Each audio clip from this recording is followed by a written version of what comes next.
નમસ્કાર વિદ્યાર્થી મિત્રો, કેમ છો? મજામાં? હું ઇનેન બાડજા 11 સાયન્સ ભૌતિક વિજ્ઞાન પ્રકરણ નંબર 7 કણોનું તંત્ર અને ચાકગતિ. આ 7મા લેક્ચરની અંદર આપણે હવે લાસ્ટ લેક્ચરની વાત કરી કે 6ઠા લેક્ચરમાં આપણે n કણોના બનેલા તંત્રની દ્રવ્યમાન કેન્દ્રની ગતિ, આ દ્રવ્યમાન કેન્દ્રની ગતિ પરથી આપણે વાત કરી કે એનો વેગ કેટલો હોય. હવે આપણે આવા n કણોના બનેલા તંત્ર પર લાગતા પરિણામી બળની ચર્ચા કરવી છે. એટલે કે n કણોના બનેલા તંત્ર પર લાગતા પરિણામી બળનું સૂત્ર. પરિણામી બળ એટલા માટે શબ્દ વાપરું છું કે આના પછીના પ્રશ્નમાં આપણે વાત કરશું કે પરિણામી બળ બે પ્રકારના હોઈ શકે, બાહ્ય બળ અને આંતરિક બળ. તો અહીંયા આપણો આજનો આ પહેલો પ્રશ્ન 7મા લેક્ચરની અંદર n કણોના બનેલા તંત્ર પર લાગતા પરિણામી બળનું સૂત્ર.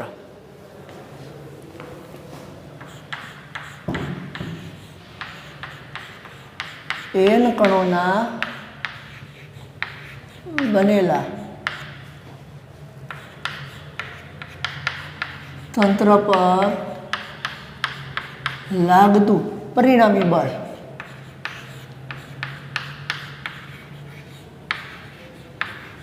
n કણોના બનેલા તંત્ર પર લાગતું પરિણામી બળ. પ્રશ્ન તમને 2 માર્ક્સની અંદર પૂછવો હોય તો n કણોના બનેલા તંત્રના વેગનું સૂત્ર લખી અને એના પ્રવેગનું સૂત્ર તારવો, એવું કેવું હોય તો પણ કહી શકાય. વેગનું સૂત્ર લખવાનું અને એના પ્રવેગનું સૂત્ર. પણ 2 કે 3 માર્ક્સની અંદર પ્રશ્ન પૂછવો હોય તો આપણે એવું કહીએ કે n કણોના બનેલા તંત્ર પર લાગતું પરિણામી બળનું સૂત્રની તારવણી કરો. તો અહીંયા આપણે વેગથી જ શરૂઆત કરવી પડશે, નહીતર પાછું પહેલે સ્થાન સદિશ લ્યો અને એનું સમયની સાપેક્ષે એકવાર વિકલન કરો અને એ તંત્રનો વેગ સદિશ આપે દ્રવ્યમાન કેન્દ્રના તંત્રનો, અને પછી એનું બીજી વાર વિકલન કરતા આપણે શું મળે? તો કે એનો પ્રવેગ સદિશ મળે. તો અહીંયા આપણે એવી જ ચર્ચા કરવી છે. ધારો કે m1 m2 m3 up to mn જેટલા કણોથી એક તંત્ર બને અને આ તંત્રનું દ્રવ્યમાન કેન્દ્ર આપને ખબર છે. તો જોવો જોઈએ,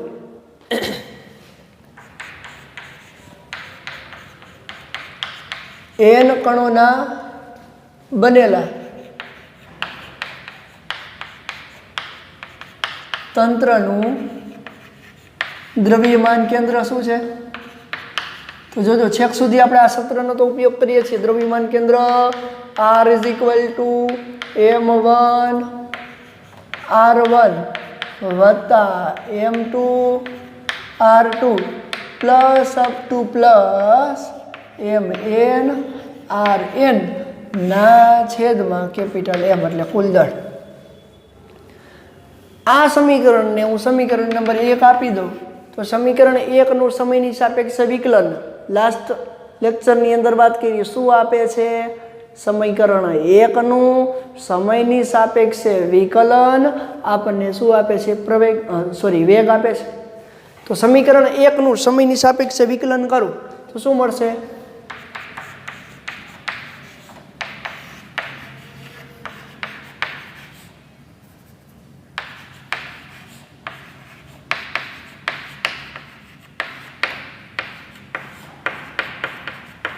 વિકલન કરતા તો આપને વેગ સદિશ મળે છે. વેગ સદિશ v = m1 v1 વત્તા m2 v2 plus up to plus mn vn ના છેદમાં કેપિટલ M. કારણ કે કુલ દળ તો કેવું રહે છે? અચળ રહે છે. દરેક દળ ખંડ પણ કેવા રહે છે? અચળ રહે છે. એટલે કે દરેક કણનું દળ પણ અચળ રહે છે. આ આપણું સમીકરણ નંબર 2. હવે આપણે વાત કરવી છે કે સમીકરણ 2 નું પણ સમયની સાપેક્ષે વિકલન, એટલે કે સમયની સાપેક્ષે દરેક કણના વેગ સદિશમાં થતો ફેરફાર આપને શું આપશે? પ્રવેગ આપશે. શું આપે? પ્રવેગ. એટલે કે m1 ના કણનો વેગ v1 એનો સમયની સાપેક્ષે વિકલન, m2 ના કણનો વેગ v2 એનું સમયની સાપેક્ષે વિકલન, mn માં કણનું વેગ vn એનો પણ સમયની સાપેક્ષે વિકલન. એટલે આપને શું આપે છે? દરેક કણના વેગનું સમયની સાપેક્ષે થતો ફેરફાર આખા n કણોના દ્રવ્યમાન કેન્દ્રનો વેગ સદિશ. રેડી? તો અહીંયા જુઓ જોઈએ સમીકરણ 2 નું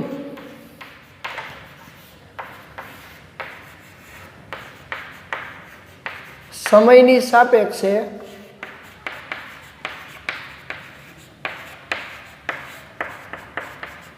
વિકલન કરતા, હવે સમીકરણ 2 નું સમયની સાપેક્ષે વિકલન કરું તો અહીંયા મળે dv/dt is equal to m1 dv1/dt વત્તા m2 dv2/dt plus up to plus mn dvn/dt ના છેદમાં કેપિટલ M. એટલે કે દરેક દળખંડનું વિકલન તો કે અહીં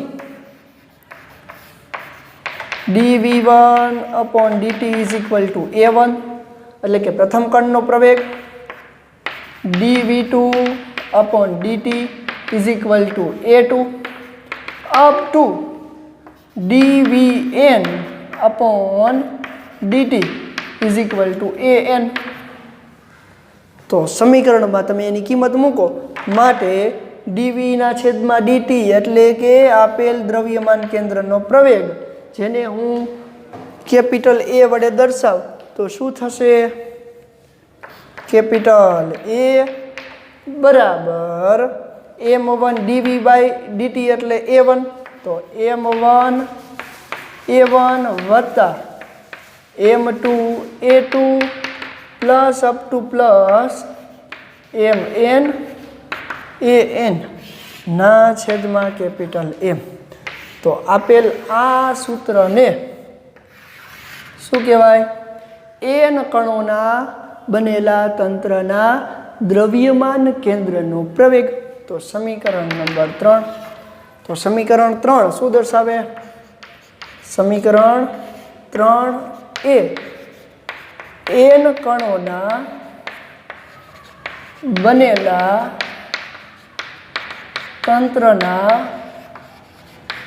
દ્રવ્યમાન કેન્દ્રનો પ્રવેગ. n કણોના બનેલા તંત્રના દ્રવ્યમાન કેન્દ્રનો પ્રવેગ આપે.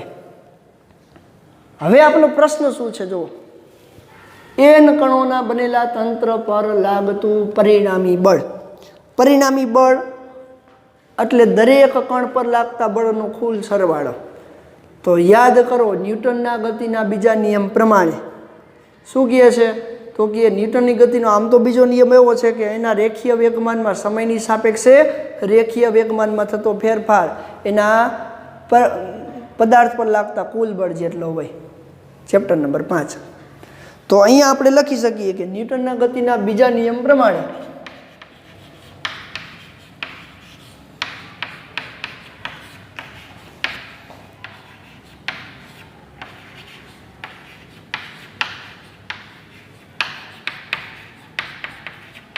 સમીકરણ 3 પરથી શું કહી શકાય? સમીકરણ 3 પરથી m ને સામે જવા દો તો સમીકરણ 3 પરથી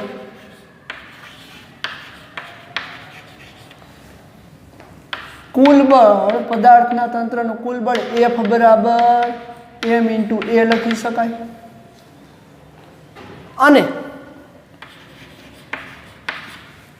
અને દરેક કણ પર લાગતું બળ પણ એટલે કે m1 દળ a1 પ્રવેગ, m2 દળ a2 પ્રવેગ, mn દળ an પ્રવેગ અને F1 is equal to m1 a1, F2 is equal to m2 a2 up to Fn is equal to mn an લખાય. માટે પરિણામી બળ આથી પરિણામી બળ F બરાબર F1 વત્તા F2 વત્તા F3 plus up to plus Fn થાય, એટલે કે પરિણામી બળ Fn. તો n કણોના બનેલા તંત્રનું પરિણામી બળ F કેટલું હોય? તો કે દરેક કણ પર લાગતા બળના સદિશ સરવાળા જેટલું મળે છે. તો અહીંયા લખી શકાય, આથી n કણોના બનેલા તંત્ર પર લાગતું પરિણામી બળ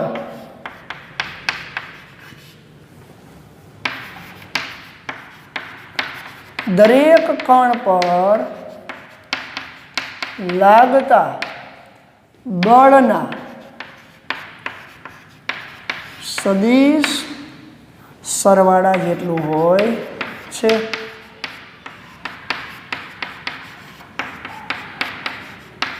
એટલે કે n કણોનું બનેલું તંત્ર, એના પર લાગતું કુલ બળ F, પરિણામી બળ F એ દરેક કણ પર લાગતા બળના સદિશ સરવાળા જેટલું હોય છે. એટલે કે F = F1 વત્તા F2 વત્તા F3 plus up to plus Fn વડે આપણે એને દર્શાવી શકાય છે. તો આ છે આપણું n કણોના બનેલા તંત્ર માટે એના પર લાગતા સ્થાન સદિશ, એટલે કે દ્રવ્યમાન કેન્દ્રના સ્થાનનું સૂત્ર, એના વેગનું સૂત્ર, એના પ્રવેગનું સૂત્ર અને n કણો પર લાગતા દ્રવ્યમાન કેન્દ્રના બળનું પરિણામી બળનું સૂત્ર. ચાલો જોઈ લેજો અને સ્ક્રીનશોટ પાડી લેજો.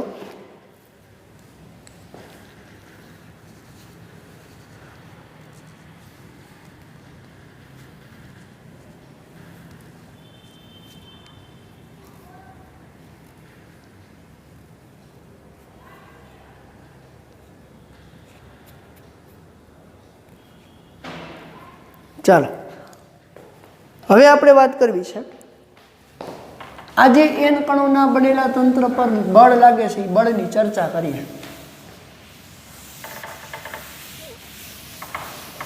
એટલે કે એ n કણોના બનેલું તંત્ર છે એના પર માત્ર બાહ્ય બળ જ અસર કરે છે, આંતરિક બળ સાથે એને કોઈ સંબંધ નથી.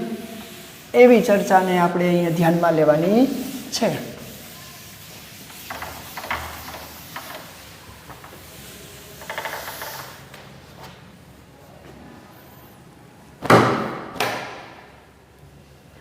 ચાલો તો અહીંયા આપણે વાત કરી કે n કણોના તંત્ર પર લાગતા પરિણામી બળનું સૂત્ર, પણ એ બળ એ માત્ર બાહ્ય બળ છે કે એ કણો એકબીજા ઉપર આંતરિક બળો પણ લગાડે છે દ્રવ્યમાન પર આધારિત ગુરુત્વાકર્ષણના નિયમ પ્રમાણે?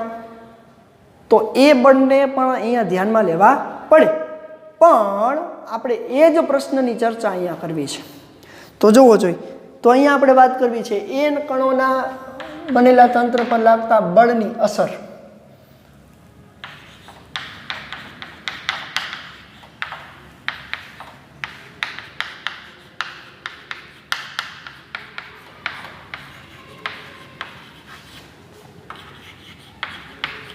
એટલે કે બળની અસરની ચર્ચા આપણે અહીંયા કરવી છે. એટલે કે એના પર બળ લાગે છે તો એ બળ છે એ કેટલા પ્રકારના કેવા પ્રકારના બળો છે. તો હમણાં આપણે બળનું સૂત્ર લખ્યું કે n કણોના બનેલા તંત્ર પર લાગતા બળનું સૂત્ર F બરાબર F1 વત્તા F2 વત્તા F3 plus up to plus Fn. તો આ n જેટલા કણોના બનેલા તંત્રના દરેક કણ પર લાગતું પરિણામી બળ, એટલે કે દરેક કણ પર લાગતા બળના સદિશ સરવાળા જેટલું હોય. તો કે અહીં કહી શકાય કે અહીં પરિણામી બળ એ માત્ર એક કણ પર લાગતા બળનું નથી, માત્ર એક કણ પર લાગતું બળ નથી, પરંતુ પરંતુ તમામ કણ પર લાગતા બળ જેટલું છે, તમામ કણ પર લાગતા બળના સરવાળા જેટલું છે। હવે આપણે એ બળની અસર જોવી છે, એ બળની અસર અનુભવવી છે। તો અહીંયા આપણે બે બળને ધ્યાનમાં રાખવા પડશે, બે બળને ધ્યાનમાં રાખવા પડશે। એનો મિનિંગ શું? તો કોઈ એક પદાર્થ લો, n કણોનો બનેલો છે એવું વિચારો, n કણોનો બનેલો આ એક પદાર્થ છે। આ પદાર્થના બે કણની હું ચર્ચા કરીશ અત્યારે। તો હું અહીંયા એક કણ લઈ લઉં, પદાર્થનો એક કણ અહીંયા છે જેનું દ્રવ્યમાન m1 છે। આ પદાર્થ મારી પૈકી એક બીજું કણ છે m2 છે, m2 છે। તો જોવો જોઈએ આ પદાર્થ ઉપર હું બાહ્ય બળની વાત કરું તો ચાલો m1 કણ પર લાગતું બાહ્ય બળ આ દિશામાં હું એને F1 નામ આપી દઉં, રેડી? અને m2 કણ પર લાગતું બાહ્ય બળ આ દિશામાં છે જેને હું F2 એવું નામ આપી દઉં। તો આ બંને કેવા બળ છે? બાહ્ય બળ। કેવા બળ છે? બાહ્ય બળ। હવે m1 m2 ઉપર બળ લગાડશે, શું કામ? તો આપને ખબર છે ગુરુત્વાકર્ષણનો નિયમ શું કહે છે? દરેક કણ એકબીજા ઉપર ગુરુત્વાકર્ષી બળ લગાડે। m1 m2 પર આ દિશામાં એટલે કે પોતાની તરફ કયું બળ લગાડશે? એટલે કે m1 ના કારણે m2 પર લાગતું બળ, 1 ના કારણે 2 પર લાગતું બળ F1 2। આ આંતરિક બળ થયું। આંતરિક બળ એટલે બંને કણ વચ્ચે લાગતું બળ, એટલે કે 1 વડે 2 પર લાગતું બળ આ દિશામાં। તો સામે 2 વડે 1 પર લાગતું બળ પણ હશે, 2 વડે 1 પર લાગતું બળ એ આ દિશામાં હોય, એટલે કે આ બંને બળો કેવા છે? આંતરિક બળો છે। તો આને આંતરિક બળ સાથે આપણે સાંકળવાના છે। તો જોવો જોઈએ જેટલું 1 2 ઉપર બળ લગાડશે એટલું જ 2 1 ઉપર બળ લગાડશે ન્યૂટનના ગતિના ત્રીજા નિયમ પ્રમાણે। ન્યૂટનના ગતિના ત્રીજા નિયમ પ્રમાણે m1 દળ m2 પર જેટલું બળ લગાડશે ગુરુત્વાકર્ષી બળ એટલું જ m2 દ્રવ્યમાન ધરાવતું કણ m1 પર લગાડે। તો અહીંયા આપણે જોવો જોઈએ આકૃતિ પરથી આની બીજી વાર આકૃતિ દોરવી તો આમ દોરી શકાય। જો ધારો કે સૈદ્ધાંતિક બિંદુ આ લઉં તો અહીંયા m1 અને m2 દળ અહીંયા બંને લઈ લો તો m1 પર આ દિશામાં બળ લાગતું હતું જે આપણું F1 છે, m2 પર આ દિશામાં બળ લાગતું હતું જે આપણું F2 છે, m1 વડે આ દિશામાં બળ લાગતું હતું એટલે કે m1 પર જે શું હતું? F21। m2 પર આ દિશામાં બળ લાગતું હતું જે શું હતું? F12, 1 વડે 2 પર લાગતું બળ। આના એક સૈદ્ધાંતિક બિંદુ ઉપર આ બધા બળોને લગાડી દીધા। તો જોવો જોઈએ આ આકૃતિ પરથી આ આકૃતિને હું A આપી દઉં નામ, આ આકૃતિને B આપી દઉં। તો જોવો જોઈએ દ્રઢ પદાર્થના બે કણ પર લાગતા બળો બાહ્ય બળો તો જોવો જોઈએ આ દિશામાં છે। તો એ પરિણામી બળ કંઈક આપશે, કઈ રીતે? તો કે સબાચકોની રીતથી આપણે મેળવી શકીએ છીએ। સબાચકોની રીતથી આ પરિણામી બળ F મળે, પણ અહીંયા પરિણામી બળ તો શૂન્ય થઈ જાય। કેમ? તો કે જોવો જોઈએ સમાન મૂલ્યના વિરુદ્ધ દિશામાં ન્યૂટન ગતિના બીજા નિયમ પ્રમાણે। તો જોવો જોઈએ આકૃતિ B માં દર્શાવ્યા પ્રમાણે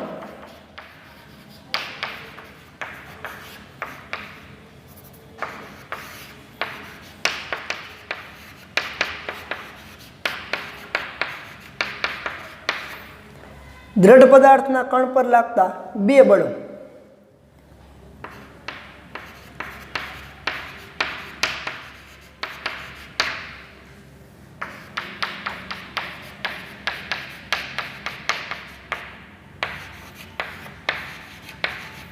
દ્રઢ પદાર્થના કણ પર લાગતા બે બળો કયા કયા બળ છે? અહીંયા એક તો બાહ્ય બળ, પેલું કયું બળ લાગશે? બાહ્ય બળો F1 અને F2। બીજું કયું બળ લાગશે? આંતરિક બળ આંતરિક બળો કયા કયા છે? 1 વડે 2 પર લાગતું બળ અને 2 વડે 1 પર લાગતું બળ. જો ને આમ વંચાય 1 વડે 2 પર લાગતું બળ, 2 વડે 1 પર લાગતું બળ. રેડી? તો જો આકૃતિ બી પરથી શું કહી શકાય? તો આકૃતિ બી પરથી આંતરિક બળો જે બિંદુએ એકબીજા પર લાગે છે એ સમાન મૂલ્યના અને વિરુદ્ધ દિશામાં છે. તો આથી ન્યૂટનની ગતિના ત્રીજા નિયમ પ્રમાણે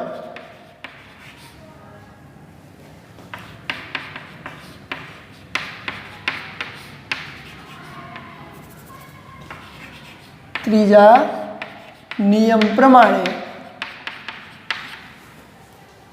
દરેક કણ એકબીજા પર લગાડે છે આંતરિક બળો. અહીંયા બે કણની વાત કરી તો આથી ન્યૂટનની ગતિના ત્રીજા નિયમ પ્રમાણે 1 વડે 2 પર લાગતું બળ ઇઝ ઇક્વલ ટુ માઇનસ 2 વડે 1 પર લાગતું બળ. આ બાજુ આવી જાય શું લખી શકાય?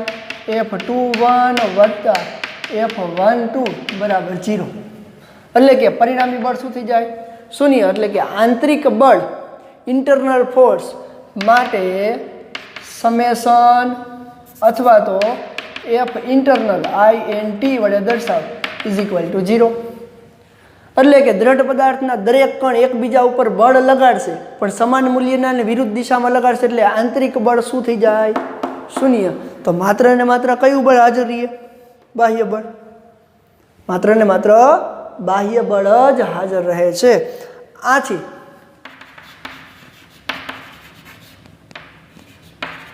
પદાર્થનો દરેક કણ એકબીજા પર સમાન મૂલ્યનું અને વિરુદ્ધ દિશામાં કેવું બળ લગાડે છે? વિરુદ્ધ દિશામાં અને સમાન મૂલ્યનું વિરુદ્ધ દિશામાં બળ લગાડે. આથી આંતરિક બળ શૂન્ય થાય.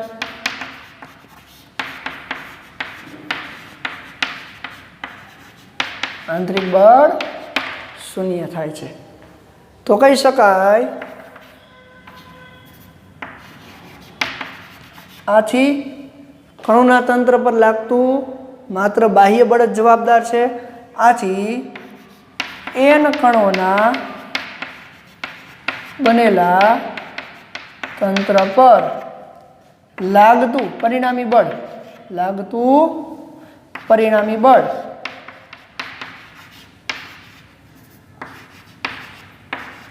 એ માત્ર કયું છે?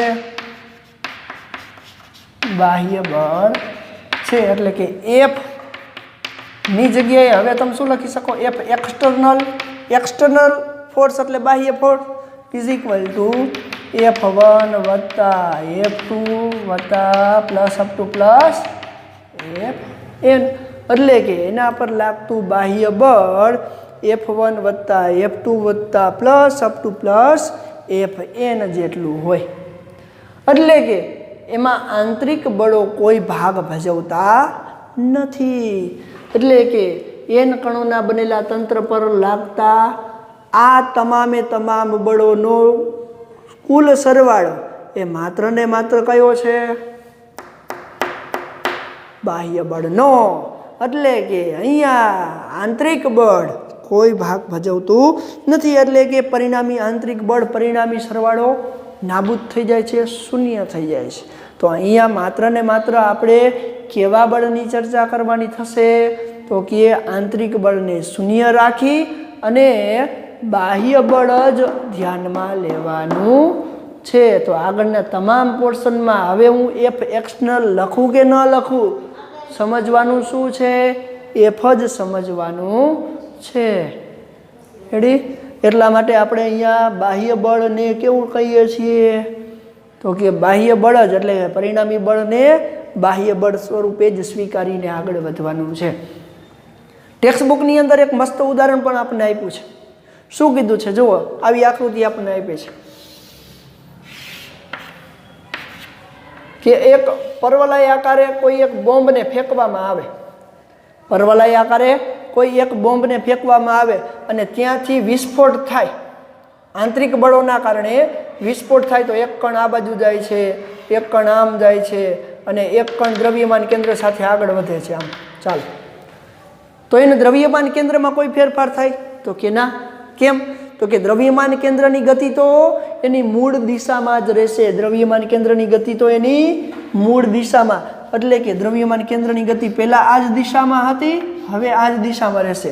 માત્ર ને માત્ર આંતરિક બળોના કારણે, માત્ર ને માત્ર રાસાયણિક ફેરફારના કારણે, પરમાણુ ફેરફારના કારણે જ એ વિસ્ફોટ થતાં એના તમામે તમામ કણો છૂટા પડે છે.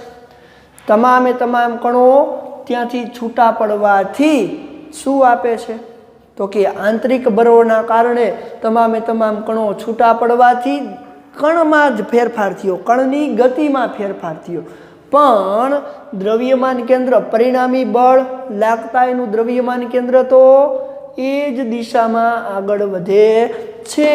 તો આ ઉદાહરણ પરથી બોમ્બની વિસ્ફોટ થવાની આ ઘટના પરથી શું કહી શકાય? શું કહી શકાય? તો કે આપેલ પદાર્થનું પ્રાથમિક, એટલે કે પહેલાં જે દ્રવ્યમાન કેન્દ્ર જે દિશામાં ગતિ કરતું હતું, આંતરિક બળોમાં ફેરફાર થવાથી દ્રવ્યમાન કેન્દ્રની ગતિમાં કોઈ પણ પ્રકારનો ફેરફાર થતો નથી. દ્રવ્યમાન કેન્દ્રની ગતિમાં શું કામ ફેરફાર નથી થતો? ઇન્ટરનલ ફોર્સ, આંતરિક બળ શૂન્ય છે. પરિણામી આંતરિક બળ શૂન્ય છે, એટલે કે બોમ્બ ત્યાંથી વિસ્ફોટ થશે, પરમાણુ બોમ્બ હોય તોય ભલે, રાસાયણિક બોમ્બ હોય તોય ભલે, એટલે કે આંતરિક પ્રક્રિયાના કારણે વિસ્ફોટ થાય છે. એના તમામે તમામ કણ ભલે કોઈ પણ દિશામાં જતા હોય, તમામે તમામ કણ ભલે કોઈ પણ દિશામાં જતા હોય, છતાં પણ આ જે પરમાણુ બોમ્બનું દ્રવ્યમાન કેન્દ્ર છે એ કોઈ એક ચોક્કસ દિશામાં જતું હતું, એ જ દિશામાં પ્રક્ષિપ્ત થશે, પરવલયાકારે જ આગળ વધશે. ને પદાર્થની પ્રક્ષિપ્ત ગતિ તો ચોથા ચેપ્ટરમાં તમે ભણી ગયા છે. પરવલયાકારે અહીંયા મહત્તમ બિંદુએ કેટલો વેગ હોય અને કેટલી ઊંચાઈ હોય અને અહીંયા શું હોય, અહીંયા એની અવધિ કેટલી હોય, ને આ બધી વસ્તુ તમે ભણી ગયા છો. પણ અહીંયા માત્ર ને માત્ર વાત કરીએ છીએ કે એન કણોના બનેલા તંત્રની બળની અસર એ માત્ર બાહ્ય બળની જ પરિણામી સરવાળાની, આંતરિક બળ શૂન્ય થાય છે. આ એનું એક ચોક્કસ ઉદાહરણ છે. તો કે બોમ્બાર્ડ સમયે પરિણામી બળ, એટલે કે દ્રવ્યમાન કેન્દ્ર આમ સીધું નીચે નથી પડી જતું કે આમ ઉપર નથી જતું રહેતું, એટલે કે તમામ કણો ભલે ગમે એમ દિશામાં વિખેરી જાય, છતાં પણ દ્રવ્યમાન કેન્દ્ર તો એની મૂળ દિશામાં જ આગળ વધે છે. તો આ પણ એક ખૂબ જ અગત્યની બાબત કહેવાય કે અત્યારે આપણે વાત કરીએ છીએ કે આંતરિક બળો, એના પર એકબીજા પર લાગતા આંતરિક બળોનો પરિણામી સરવાળો શૂન્ય થઈ જાય છે. રેડી? ચાલો સ્ક્રીનશોટ લઈ લેજો જેથી લખવામાં સરળતા પડે.